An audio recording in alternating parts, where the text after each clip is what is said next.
Men become gods in the eyes of each other.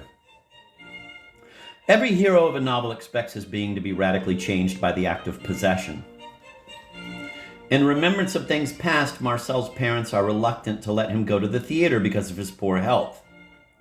The child cannot understand their hesitations. Anxiety over his health seems ridiculous in comparison with the enormous benefits to be gained from the performance. The object is only a means of reaching the mediator. The desire is aimed at the mediator's being. Proust compares this terrible desire to be the other with thirst.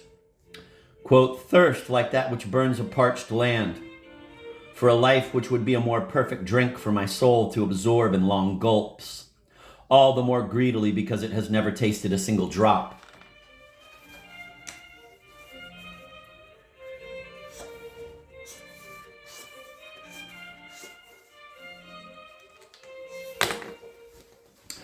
The desire to absorb the being of the mediator in Proust often takes the form of a desire to be initiated into a new life.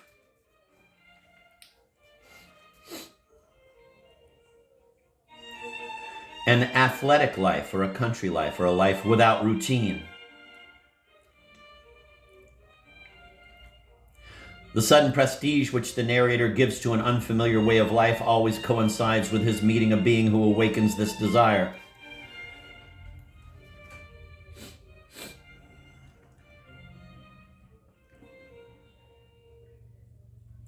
The meaning of mediation is particularly clear at the two extremes of desire. Don Quixote shouts the truth of his passion to us, and Pavel Pavlovich can no longer hide it from us. The intermediate stages are harder to detect, but the desiring subject wants to become his mediator. He wants to steal from the mediator his very being of, quote, perfect knight, end of quote, or, quote, irresistible seducer, end of quote. In love and in hate, this purpose does not change. The hero of Notes from the Underground is jostled in a billiard saloon by an unknown officer and is immediately tormented by a terrible thirst for vengeance. We could consider this hate legitimate and rational were it not for the revelation of its metaphysical significance in a letter written by the underground man to overwhelm and beguile his offender. I composed a splendid, charming letter to him, imploring him to apologize to me and hinting rather plainly at a duel in case of refusal. The letter was so composed that if the officer had had the least understanding of the good and the beautiful, he would certainly have flung himself on my neck and have offered me his friendship. And how fine that would have been, how we should have got on together. Quote, "He could have shielded me with his higher rank, while I could have improved his mind with my culture, and, well, my ideas and all sorts of things might have happened," end of quote.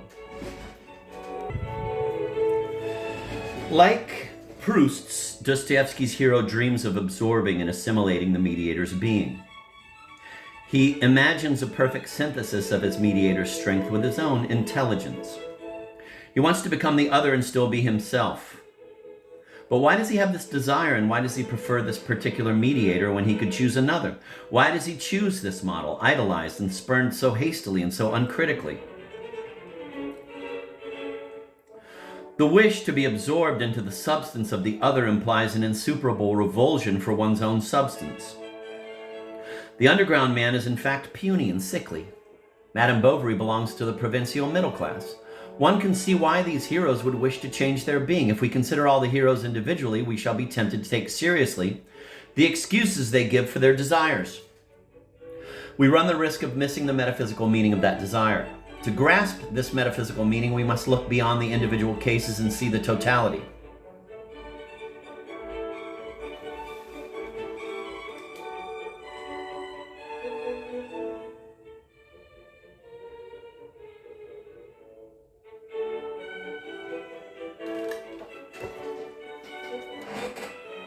All the heroes surrender their most fundamental individual prerogative, that of choosing their own desire. We cannot attribute this unanimous abandonment to the always different qualities of the heroes. For a single phenomenon, a single cause must be found. All heroes of novels hate themselves on a more essential level than that of, quote, qualities, end of quote. It is exactly as the narrator says at the beginning of Swan's Way, quote, "Everything which was not myself, the earth and the creatures upon it, seemed to me more precious and more important, endowed with a more real existence," end of quote. The curse with which the hero is burdened is indistinguishable from his subjectivity. Even Mishkin, the purest of Dostoevsky's heroes, suffers the anguish of one who is set apart, the individual being. Quote, "He saw before him a dazzling sky, at his feet a lake, and all around a luminous horizon so huge it seemed boundless. He gazed at the sight a long time, his heart torn with anguish. He remembered now having stretched out his arms to that ocean of light and blue and wept. He was tormented by the idea that he was separated from all that. What was this feast, this endless festival to which he had so long felt himself drawn ever since his childhood without ever being able to participate in it? Every being has a path and knows it. He comes and goes singing.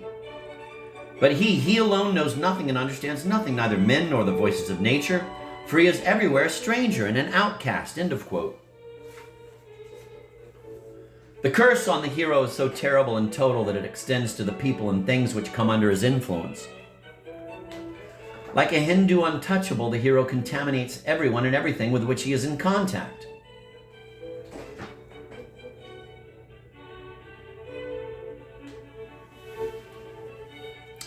The closer things were, the more this is another quote. "The closer things were, the more his thought turned aside from them. Everything immediately surrounding him, boring countryside, bourgeois idiots, mediocre existence, seemed to him an exception in the world, trapped by some accident, while beyond stretched as far as the eye could see an immense land of happiness and passion," end of quote. Society does not make the hero an untouchable. He condemns himself. Why is subjectivity so charged with self-hatred? The underground man remarks that, quote, "A cultivated and decent man cannot be vain without setting a fearfully high standard for himself, and without despising and almost hating himself at certain moments," end of quote. But what is the source of these demands which the self cannot satisfy? They cannot originate in the self. An exigency arising from the self and bearing on the self must be capable of being satisfied by the self. The subject must have placed his faith in a false promise from the outside.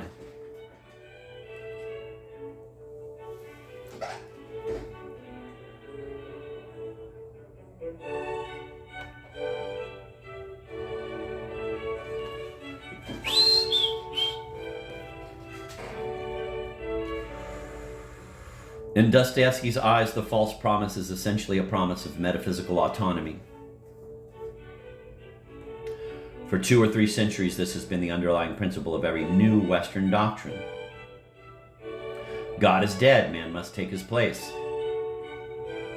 Pride has always been a temptation, but in modern times it has become irresistible because it is organized and amplified in an unheard of way.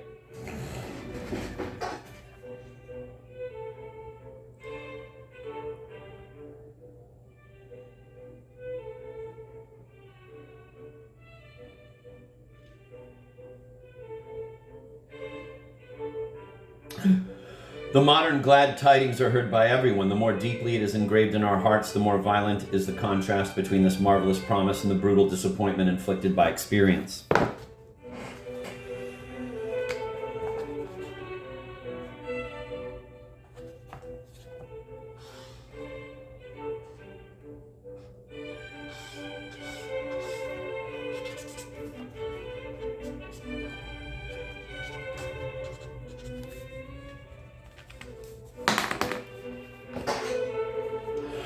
As the voice of pride swells, the consciousness of existence becomes more bitter and solitary.